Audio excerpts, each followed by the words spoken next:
Hello guys, samahan niyo ako, gagawa tayo ng siopaw. Ayan yung dough, napaalsa ko na at mamasahin na lang natin. Ayan, lagyan natin ng palaman.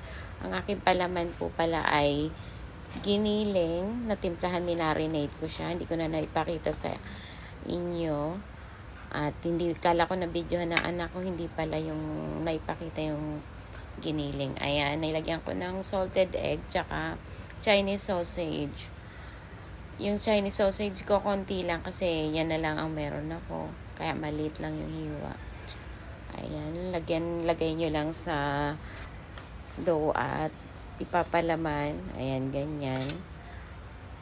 Tapos, lagyan ng salted egg, tsaka Chinese sausage. At ipo-fold lang natin. At lalagyan natin ng parchment paper sa ilalim pang sapin para hindi mag-moist yung ating tinapay, yung ating siopaw. At ilalagay natin siya sa steamer.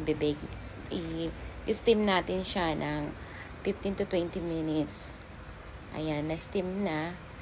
Papalamigin na lang natin at gumawa na rin ako dyan ng sauce. Next time, papakita ko sa inyo lahat kasi masyado mahaba kaya hindi ko na naipakita. Ayan po, luto na. Thank you for watching.